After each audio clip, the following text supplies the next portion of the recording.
Assalamualaikum, selamat tengah hari semua. Untuk yang mendengar live sesi podcast saya hari ini, Sembang Santai dengan Dr. Haji Muhammad Kamil Ahmad.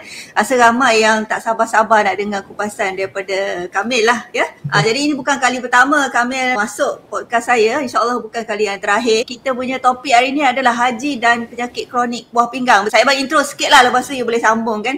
You dah pergi petugas haji 2 kali ya. Pengalaman yang tidak dapat dilupakan. Kita akan kupas sedikit hari ini dan insyaAllah kita nak bagi awareness dan kepada penonton kita supaya dapat maklumat kan untuk yang nak pergi haji dan sebagainya. Haji Kamil nak bagi pengenalan diri sikit. Ya boleh, insyaAllah. Assalamualaikum warahmatullahi semua. Terima kasih Dr. Hajar Rafidah. Sentiasa setia bersama kita. We were podcasting last time before Ramadan kan. Kita bercakap pasal Ramadan dan persediaan pesakit. The first KT akan fly ke Mekah, ke Jeddah atau ke Madinah mungkin pada 29 April.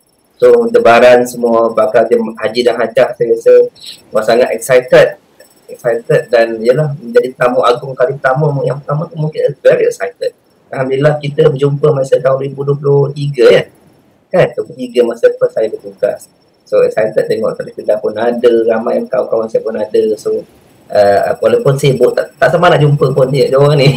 Jumpa ikut WhatsApp itu je tengok gambar-gambar sebab ialah masing-masing busy. Orang dengan kerja masing-masing, dengan ibadah, saya pun dengan saya punya tugas-tugas. Sebab kami pergi bertugas, kami punya first intention aim ialah untuk bertugas. Kalau dapat haji alhamdulillah. Tapi itulah kami pergi as a mission medical team. So di 23 alhamdulillah first time saya bertugas. Betul di tahun kedua alhamdulillah dibeli luar kali kedua tahun lepas. So sebenarnya ujian berbeza-beza. First year, second year tak akan sama. Jemaah pun of course yang berbeza-beza kan. Jadinya satu pengalaman yang sangat saya tak akan dapat di tanah air. So pengalaman saya pergi walaupun saya di bawah pos pakar, tapi sebab bila di sana tak ada pangkat, kita tinggal semua. Saya akan tinggal sama pangkat ND saya, whatever pangkat PhD ke whatever master ke, tinggal semua di tanah air. Pergi as a team. Saya bekerja dengan PPK sangat seronok.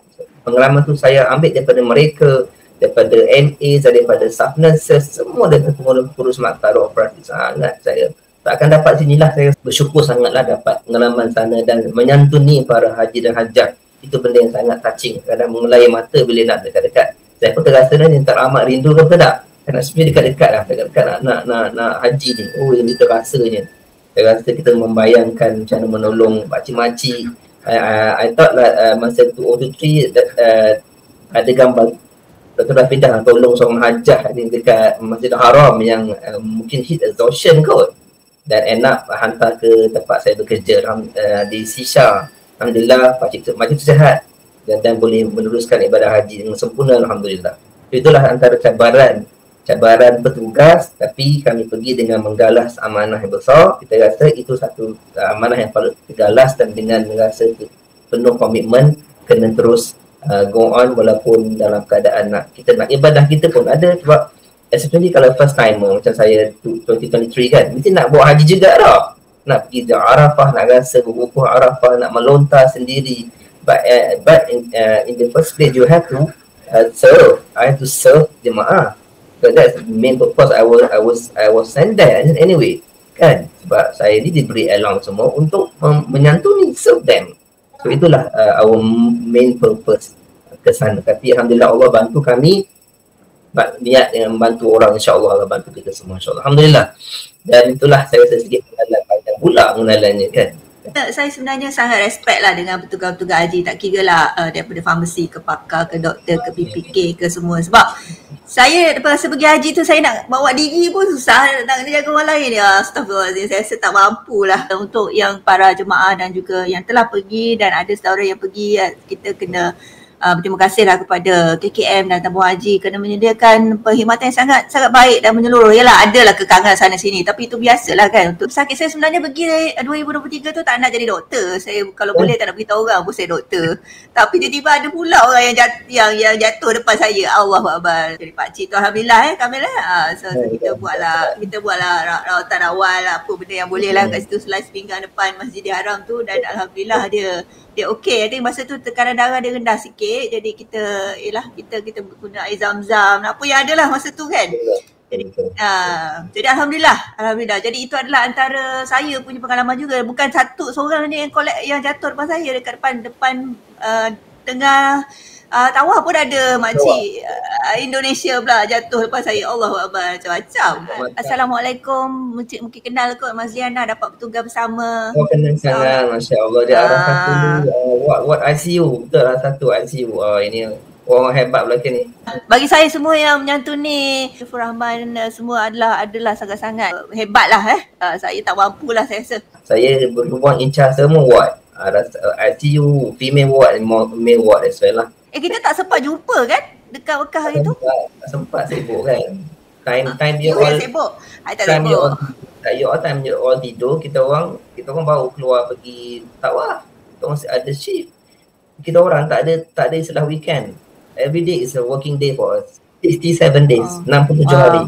Alhamdulillah. Seronok lah. Yang mana petugas kesihatan nak apply tu silakanlah. Saya rasa itu adalah pengalaman yang sangat berharga. Takkan boleh dilupakan. Pahalanya pun ya Allah. Mungkin you kupaskan sedikit isu apakah cabaran kepada sakit kronik buah pinggang yang sedia ada semasa mereka melakukan haji ni. Mungkin boleh kupaskan secara ringkasnya Dr. Kamil? Cabarannya of course perjalanan yang jauh sebenarnya, daripada tanah air je nak boleh sampai ke airport, dekat Movenpick pun satu hal dah kan, beratur sana sini berjam-jam kan, stranded sana sini, kadang-kadang Allah uji daripada tanah air lagi sebenarnya, kadang-kadang lewat lah, delete and all that kan, kita expected lah. And then dekat sampai kat sana, kadang kat airport Jeddah ke dekat Madinah ke Abdul Aziz pun ada masalah juga. So perjalanan sangat jauh dan meletihkan sebenarnya. Lepas sampai dah kena masuk, jemaah dah kena masuk check in ke hotel. Inilah tugas antara tugas-petugas untuk menyantuni dan untuk konsol, untuk menenangkan dia orang. Sebab emotional pun, ada orang emotional sebab penat. Physically sangat demanding. Dan sometimes kita terlupa barang-barang. Especially ubat-ubatan. Nanti saya cerita ujung lah, petua-petua lah So cabaran tu perjalanan jauh. Atas kapal terbang pun jauh, 7-8 jam. Dan kadang ada orang tu sanggup tak nak minum air dekat atas, sebab tak nak kencing kan, tak nak buang air ke apa ke, sampai duduk aja. Kadang ada berlaku kes jemaah yang sampai di Jeddah dapat pemberi embolism sebab tak gerak langsung. Dia tak bergerak langsung. Ada seorang tu Jeddah last year, umur awal 30-an, sampai di Jeddah collapse. Tengok ada DVT, ada massive pemberi embolism, dan she died. Tak sempat buat haji pun. Ada a few juga DVT sebab tak bergerak. Kita nak sihatkan dan kapal terbang tu kena gerak. Sejam sekali bangun kan, pergi sana sini. Pergilah, bila air tak apa, tak ada masalah kan, pergi belakang depan, kena bergerak. Kena gerak. Nanti kan darah beku sebab long distance, long haul punya ni kan, perjalanan jauh dan kepenatan. Minum air secukupnya tak apa, tak ada masalah. Bagi yang boleh minum air banyak lah. Yang masalah doktor kata tak boleh minum air tu, kena ikut apa yang sepatutnya lah. Lepas tu sampai di hotel ni, tahulah kalau buah muasasah ni disumbat 6 hingga 8 orang satu hotel, satu bilik, betul tak? Kan kita akan jumpa kawan baru, tak kenal siapa-siapa kan. Mungkin kawan tak tahu kita sakit ke apa ke, dia tak kira aku ke engkau. Akan ada, Allah akan tunjukkan who your true colours. The true colours there kan, siapa you sebenarnya? Siapa sebenarnya teman you punya bilik? Ada yang cursing here and there pun ada, walaupun tempat yang mulia kan, such a holy places like that, boleh buat macam tu, boleh bergaduh. Laki isteri bercerai ada, jangan tak pelik. Ada berlaku. So Allah tunjuk your true colour. So cabaran tu cabaran yang dari sudut emotional lah, dari segi emotional, dan berkongsi tanda. Ada yang kena yang ada BPH, yang prostatism, you imagine dalam bila air berjam-jam, you dah tak tahan nak kencing, tak nak buang air ke apa ke. satu bilik 6-8 orang. Memang itu cabaran yang sangat besar. And then of course masing-masing kena bertoleransi lah. And then di Mekah juga of course cuaca lah. Kini cuaca yang biasanya yang highest cuaca yang saya alami 55 degrees Celsius. 45 tu biasa. 40 tu biasa. So just imagine cuaca yang sangat panas. So of course perlahan pada panas tu akan menyebabkan anda keletihan, kekeringan badan, kan, exhaustion, heat tanpa heat cramp, tanpa heat stroke pun ada. Itu tak pelik di Mekah, di Madinah. Mekah biasa panas, Madinah lagi panas. Betul tak ada beza kan? Biasa kalau Mekah panas, Madinah lagi panas dan lagi kering. Bayar Asia hampir nak pengsan juga. Panas sangat dia benar, subhanallah, panas subuh waktu zuhur. Jadi kita itu antara cabaran dia. Environment berbeza, temperature cuaca sangat berbeza, sangat kering. Sana tahap kelembapannya rendah. Kita tak apa, lembab kat Malaysia. Sebab tu orang sana kalau peluh tak akan bau. Jarang bau lah sebab dia tak lembab. Kita ni high humidity tu dah. Orang kalau peluh kat Malaysia. So itu ada benda yang cabaran yang saya rasa. Dan of course masa nak umrah, contoh umrah wajib, kita nak dalam massive congregation of human kan, manusia berjutaan, 2 juta, almost 2 million plus. So masing-masing nak ibadah kan betul-betul dengan mata, dengan keadaan yang crowded sangat tu, benda yang infection senang dapat berlaku. Orang daripada mata rata, Turki, Afrika semua ada. So benda tu akan bercampur aduk, akan adanya, especially respiratory diseases. Memang 80% admission di hospital, di Shisha, di tempat saya kerja, respiratory diseases lah. Yang sebab batuk, pneumonia kan. And then one thing, kaki tu make sure kena pakai kasut yang betul-betul yang selamat, yang tebal, yang melindungi anda daripada kena crack. Kerana heel crack sangat common dan selati sangat common because dia panas. Jemaah pakai yang nipis akan senang crack kita punya heel. Kaki crack, habis. Diabetic foot ulcer. And a few weeks in the hospital untuk kita treat properly before wukuf. Itu memang common. Memang common sakit selati juga. So we need orthopedic juga, MO and pakar kat sana untuk merawat. Dan saya juga terlibat, walaupun saya bukan surgeon kat sana pun saya juga buat debridement, buat macam-macam benda. Seronok. Kita ada minor OT juga. Kita nak bantu pesakit kan. So lagi antaranya simpanan ubat tak cukup. Fridge nak berkongsi. Siapa yang bawa insulin tu masalah lah. Kan insulin ke, ada bawa ubat terdedah pada panas, habis cair kan. Kemah-kemah Makkah Arafah di Madinah lah. Mina dan Arafah itu sangat mencabar. Sebab kadang-kadang panas sangat, ubat kadang kita lupa. Dan bila kita enthusiasm, excited nak buat, lupa dah makan ubat. I tell you 80% kan lupa makan ubat. Especially during masyair 5 hari tu. Memang kan lupa makan ubat. Semua fokus pada ibadah. Kan? Tak fikir dah ubat kesihatan. Dan inilah antara health education yang kami buat di sana.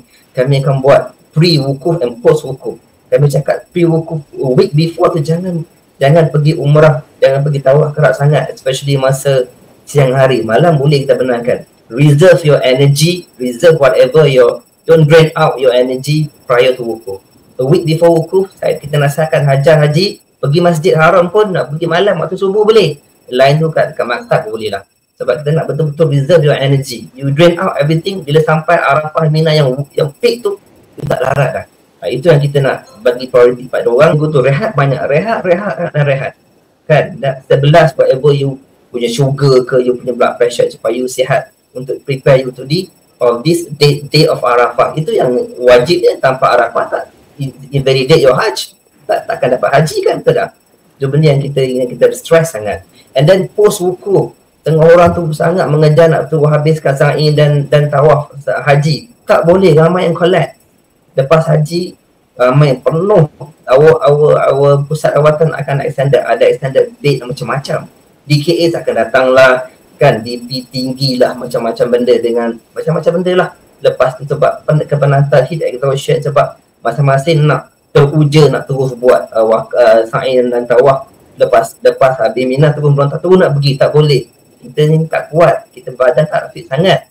Betul tak? Kat Malaysia ni kita mana berjalan jauh-jauh macam tu, betul tak? 7-6 kilo nak bayangkan muasasah daripada Mina nak ke melontar tu 4 jam Jamarat tu, 6 kilo. Kan 6 kilo pergi balik 6 kilo lagi.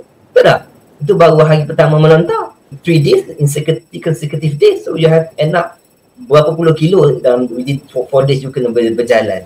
Nak tak nak kena fit kat Malaysia lagi. Nanti kita cakap hujung macam mana nak fit. Preparation starts from Malaysia lagi. Tak boleh nak kat sana pun nak, tak boleh. So itu antara cabaran yang saya rasa secara tak ringkas juga, panjang juga kan. Nanti kita cakap ni. I tengok kan bila orang mungkin pertama kali agaknya lah sampai ke Tanah Suci. Mula sebelum tu macam wah semua nak buat. Saya, ya Allah, saya sarankanlah kepada pesakit kronik. Saya sendiri ialah duduk rehat banyak sebelum hari kejadian wukuf tu. Betul. Sebab ramai yang buat macam-macam. Termasuk pakcik yang saya jumpa tu dia duduk jauh, dia dah tahu dia ada penyakit kronik. Sebab dia nak berjalan ke Masjidil Haram, dia tak minum air sebab dia takut nak pergi toilet dan sebagainya. Jadi kering, heat stroke, heat exhaustion. Jadi benda-benda macam ni kita nak elak. Dah tahu you ada penyakit kronik, terutama penyakit kronik bawah pinggang ataupun apa-apalah darah tinggi dan sebagainya. Jangan berkobas sebelum. Rehat banyak dan elakkan daripada jatuh sakit sebab hari yang sebenar, hari wukuf tu dan sebagainya. Itu yang penting sebenarnya. Jangan lupa kepada tim CDC. CDC juga tim yang penting. Ini kawan saya ni.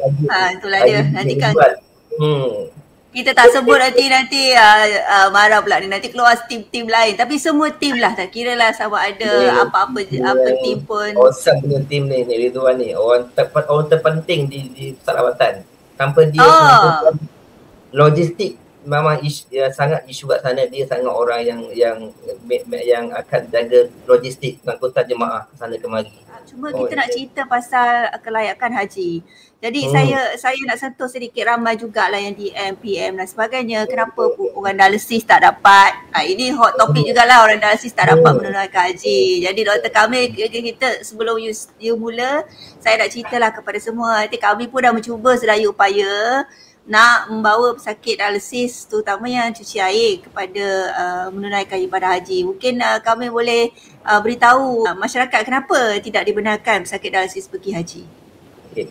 Idea ni datang daripada kami sebab banyak pesakit kami dialisis seperti cuci air yang peritoneal dialisis tu yang muda-muda, sihat.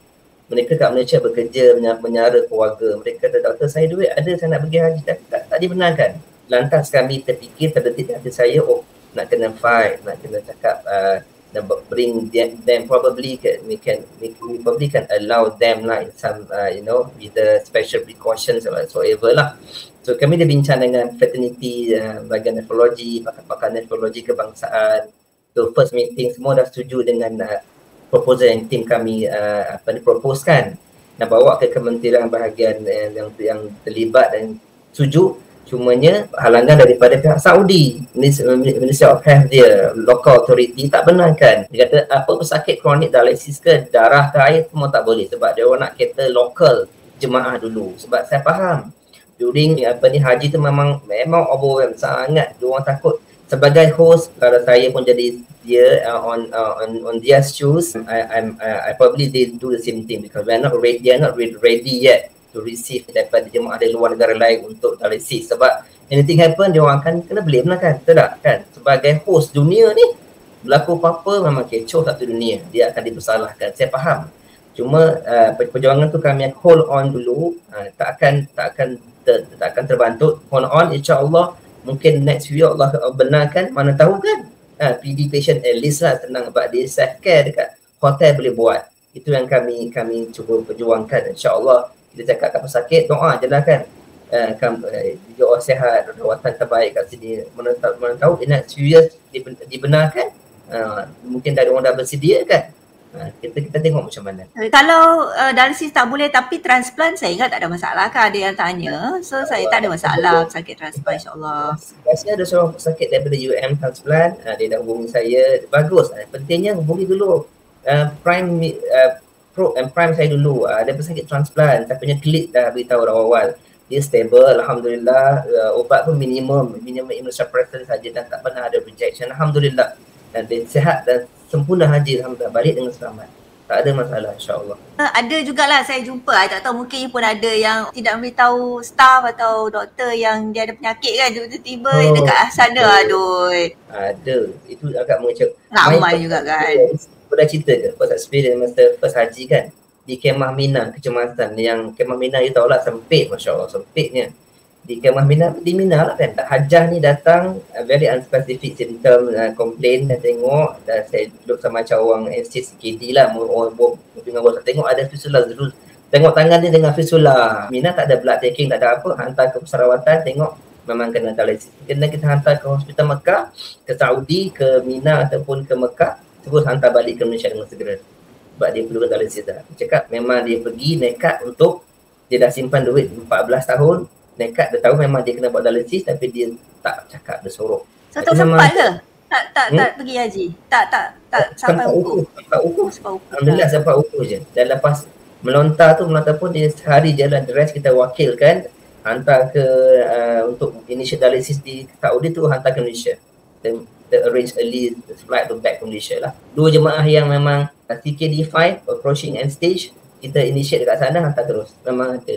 Mungkin you beritahu yang tak tahu guideline, kita boleh kupas isu ni sebelum kita pergi ke isu lain. Soalan ni dia tanya kalau ada keperluan acute on CKD tak ada masalah, urgent dialysis tu tetap ada kan, you hantar ke hospital Saudi tak ada isu. Betul. Cuma yang you sebut tadi itu obviously CKD5 yang sepatutnya tak lepas kan. So macam mana agak-agaknya boleh lepas tu? Itu yang menjadi masalah kita. Misteri. Kita tak tahu mana loophole lah. Patutnya kalau ikut penafisan pemeriksaan kesihatan tak boleh. CKD4 yang below 20 JFR memang tak lepas. Above 20 kalau doktor buat punya kata okay, dia stable, boleh dia allow. Itu kita punya cut off 20. Sebab kalau kita benarkan CKD 20 ke bawah, mereka akan progress pada ke sana, akan teruk, akan sure kena dialisis ni. Ya, sebab kan bila dia CKD bawah 20 EGFR tu, dia akan datang kat kita. Kadang-kadang doktor pun kena marah juga. Saya sihat doktor, kenapa tak boleh pergi? Cuma dia lupa isu yang dia akan ada keperluan, mungkin kalau jatuh sakit je dah ada keperluan dialisis, betul tak? Macam dehydration ke, pneumonia ke dan sebagainya. Dia akan mendatangkan masalah kepada semua orang lah kan. Dia sebab tu Saudi pun ataupun guideline kita adalah menjurus kepada CKD less than more than 20 kan, EGFR, betul ya? Kita bincang dengan Dr. Kuasa fatwa dengan haji kan, kat mana dekat KL tu kan. Memang isu istitoah ni sangat besar kan. So kita fight alhamdulillah dapatlah CKD above 20 sebab kita boleh yakinkan dari sudut perubatan mereka ni insya-Allah dengan nasihat yang baik boleh selamat, boleh sempurna buat haji. Bila 20 kita tak pasti, kita tak yakin mereka boleh selamat dengan sempurna. So mereka tak ada istitoah rusuh kesihatan lah. Walaupun duit banyak kan, betul tak? Kena faham istitoah tu. Sebab saya selalu tekankan kepada jemaah, bila tanya kenapa tak boleh kat Malaysia ni, sebab kita berkuota. Kita ada kuota. Let's say kita ni tak layak, tiba kita mengisi kuota tu. Adakah kita mengambil kuota orang lain? Kena fikir tu.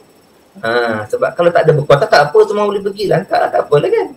Tapi kita dah ada garis panduan, dah ada kuota, jadi kena comply to that. Sebab kita nak pasti orang-orang yang betul-betul sihat, kesihatan dan kemampuan kesihatan dan keuangan untuk pergi sana. Sebab haji tak wajib kalau tak mampu. Betul tak kan? Itu prinsipnya. Allah tak bergerakkan hamba-Nya kalau tak mampu.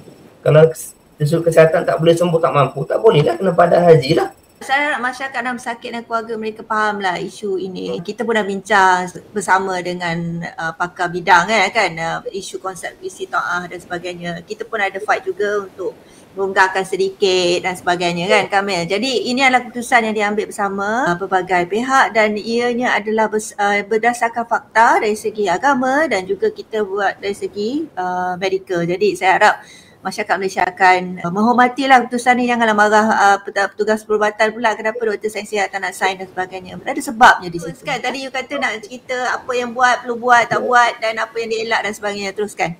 Okey, yang penting bersedia daripada tanah air. Make sure fit. Make sure kita fit. Kalau siapa yang berkursi roda tu sangat berisiko untuk di Arafah di Mina, sangat berisiko. Biasanya kursi roda ni bahasanya tak benar, tak lepas. Sebab tahun ni kita tak benarkan kursi roda kecuali ada certain condition sahaja. And then bagi yang fit kena dah mula dah exercise, at least kena regular, kena dah. Memang kena berjalan kaki kan. Tak payahlah nak naik nak dekat masjid ke surau, kereta ke, jalan kaki je. Memang nak kena dah. Kan? Itu dah fizikal kena dah. Nak ubat make sure sebelum pergi make sure jumpa doktor dulu, doktor regular anda. Doktor, saya sini betul-betul sihat, saya nak pergi dan contoh lagi 2 minggu, tolong saya bagi saya advice yang proper pada saya macam mana dan perlu berikan ubat yang cukup secukupnya. Pastikan anda punya 40-45 days the most kan, yang buah muasasah mungkin PJ mungkin lagi yang shorter dan 30 days. Cukup-cukup ubat bawa dalam masa kita pergi haji tu. Pastikan siapa yang bawa insulin tu, make sure beli dekat TikTok, Shopee, banyak yang ice box yang sangat bagus untuk boleh tahan penebat at least 24 hours. Ada yang cantik, beli dah 100 plus dia, tak mahal pun, harga 100 plus untuk anda bawa sendiri. Sebab anda jangan harap nak simpan box dekat maktab, tak boleh, penuh orang, tak boleh. Kita pun ada ubat kita juga. So bawa sendiri please, bakal haji dan hajah, bawa, beli yang terbaik, yang boleh penebat tahan suhu tu, sebab sana panas, haji dan hajah tu kena bawa sendiri daripada tanah air, daripada sini pun dah jauh, dah perjalanan kena bawa. Dan make sure kena bawa yang betul-betul, dan letak insulin betul-betul kira insulin anda berapa dos, minta farmasi anda kira berapa dos yang cukupnya. Dan jangan lupa di Arafah Mina kena bawa juga, sebab banyak kes-kes tak bawa insulin sebab dia betul-betul overwhelmed, occupied dengan nak ibadah. Betul, that's actually itu yang kita nak kan, cuma lupa kita punya ubat, tak bawa ubat, tak makan, datang lepas Mina DKA sebelambak, BP syur'at, dapat stroke pun ada, bleed pun ada sebab tak bawa ubat. Sebab lupa, sebab kita dah overwhelmed dengan ibadah, tak ingat dah benda je tu. Mungkin first time pergi kita takut anxious, macam nak apa nak buat ni, nak pergi Mina, nak boleh jalan tak kan. Lupa tu kita main makanan, ubat-ubat kita tu. Lupa dah. Setengah orang tu bila dah BP okey tu berhenti pun ada ubat. Tak bawa, tak boleh, kena bawa. Pastikan bawa ubat anda sampai di maktab, tunjuk doktor sini ubat saya makan. Ada apa-apa adjustment perlu buat, perlu tak kena modify. Contoh, saya mungkin ada among FMS kat sini yang mendengar, Dr. GP ke, biasa saya kat sana, kami ada prepare Jardiance kat sana. Cuma kami tak akan start pada pasien yang baru. Pasien yang dah daripada tanah air yang bawa EMPA, yang ada Fusemar EMPA ACE, biasa saya akan cakap, Pakcik Hajah pada FMS sana, kami petugas saya ni antara tim-tim pakar akan pergi ke setiap maktab sebelum semua datang Jumaat, bagi pada FMS, pada MO kita, bagi education, patient on EMPA ke, DAPA ke apa, minta stop temporary, especially masa syair, sebab tu very intense kan, kekeringan dengan makan tak apa-apa kan, jadi tak dapat acidosis payah lah kan. So kita hold sementara tak apa, lepas tu dah balik daripada masyarakat tu, check balik, kalau okey on balik. So itulah antara 6 day rules yang kena emphasize pada patient on EMPA SGLT2 inhibitor kan. Saya rasa point ni sangat penting sebab ada juga yang bertanya tentang ubat-ubat diuretik ni. I think saya harap lah siapa yang ada on diuretik dan juga EMPA ataupun SGLT2 kan, yang boleh bincang dengan doktor, merawat lah kalau boleh dahulu isu semasa masyair yang beberapa hari tu, kalau boleh kita stopkan ubat tu sebab ubat tu akan menjadi kayu kering dan sebagainya. Lepas tu diuretik nak kena pergi toilet pun tak banyak dan sebagainya. Jadi tapi kalau boleh kita uruskan dahulu lah sebelum pergi kan, kawal kesihatan dulu, uruskan tekanan darah dan sebagainya, dan bincang dengan doktor, okey tak sesuai orang kata 6 day rule tu nak off untuk beberapa hari. Itu sangat-sangat penting ya. Ingat ini point yang ramai yang miss lah, tak bincang dahulu. And then make sure bawa jarum secukupnya, insulin lah, jangan tak cucuk dan jangan tak cukup jarum. And then ubat kena bawa, storage kena proper lah. And then semasa di Mina Arafah tu memang kadang-kadang bercampur aduk kemah, memang terpaksa lah kita kena make sure ubat kita tu cukup. Jangan lupa sangat makan ubat ikut aturan. Dan air tu minum secukupnya bagi mereka yang boleh minum air secukupnya lah. Dan one thing saya nak emphasize, jangan pandai-pandai bawa ubatkan sakit sendiri. Ada yang bawa Ponstan, ada ambil kat mana-mana, beli mana Ponstan, Indosit, Sinflat, beli. Sakit-sakit badan sebab ramai lah jalan jauh, sakit badan makan, dah kena AKI, dah kena dialysis. Ada. Sebab bayangkan kekeringan, makan diuretics, makan EMPA, makan Ponstan, memang is actually good recipe lah kan. It's a blend of recipe lah untuk dapat AKI. Memang banyak yang bawa sendiri. So make sure sampai di hotel, di maktab anda, jumpa doktor yang in charge, doktor di maktab, MO pun ada, FMS pun ada. Tunjuk ubat yang anda bawa. Tunjuk, kena jujur. Jangan simpan ubat dan sakit sendiri. Ada yang bawa. Bawa macam-macam nak ubat-ubatan sakit konstan, boren ni kan, sebab lengur-lengur badan. Tunjuk apa ubat nak bawa, jangan simply makan, dapat daripada FMS. Sebab doktor-doktor kita ni memang kita dah train dah. Kita dah bagi health education cukupnya. Saya, kawan-kawan saya masa di sana, kami pergi setiap maktab. Sebelum jemaah ramai, kami bagi health education kepada FMS, kepada doktor maktab untuk macam mana nak treat such patient, macam mana. Seperti patient chronic disease lah. Dengan itu ada benda yang kena betul-betul. Memang petugas kesihatan adalah antara backbone. Anda jangan berkira. Anda memang bagilah semaksimum mungkin anda punya komitmen. Kan? Pastikan mereka ni boleh buat haji, berwukuf, besar pahala. So anda dapat 2 pahala. Kan? Pahala antara orang dan anda sendiri buat haji. InsyaAllah. Perasaan kerinduan itu ada saya pun. Kita semuanya akan ada kan. Jangan bohong kan. Tak tipu lah kalau kata tak rindu nak ke Tanah Haram sekali lagi kan. Last pesanan itulah nak tanya apa last pesanan. Silakan. Open house jaga makan, minum air kosong. Open house kan banyak sure ni kan. Ada buat jamuan sebelum haji tu. Air kosong. Air kosong air kosong. Bukan simply saja kita cakap air kosong, tidak. Jangan terus ikut orang sedap je. Kita ni pakar bidang, kita tahu kenapa kita cakap kan. Ada valid reason kenapa kita cuba air kosong. And then jaga diri, juga dimudahkan. Doakan juga anda dapat haji yang mabrur dan doakan petugas dimudahkan dia punya kerja. Boleh Without medical team, haji operasi haji tak akan berjaya. Sangat memerlukan tu. Betul. Saya memang sangat respect lah kepada medical team. Macam saya cakap lah, saya pun rasa tak mampu nak. Saya tak kacau kan medical team. So sebab saya pergi saya ada visit, kacau-kacau visit tu adalah saya harap yang boleh sila lah, banyak boleh. Balik tanah air, jangan tak sihat jumpa doktor, jangan simpan kalau boleh yang tak stabil tu balik terus jumpa doktor anda untuk rawatan yang berikutnya, jangan simpan Terima kasih banyak kerana perkongsian hari ini, sangat-sangat bermanfaat hari Jumaat yang mulia ni. Mungkin kita akan sambung lagi. Topik-topik ini sangat penting sebenarnya. Untuk bakal-bakal haji dan ahli keluarga bakal haji, pastikan anda sihat. Buat persiapan sebelum ke sana, bukan kat sana baru nak kelang kabut.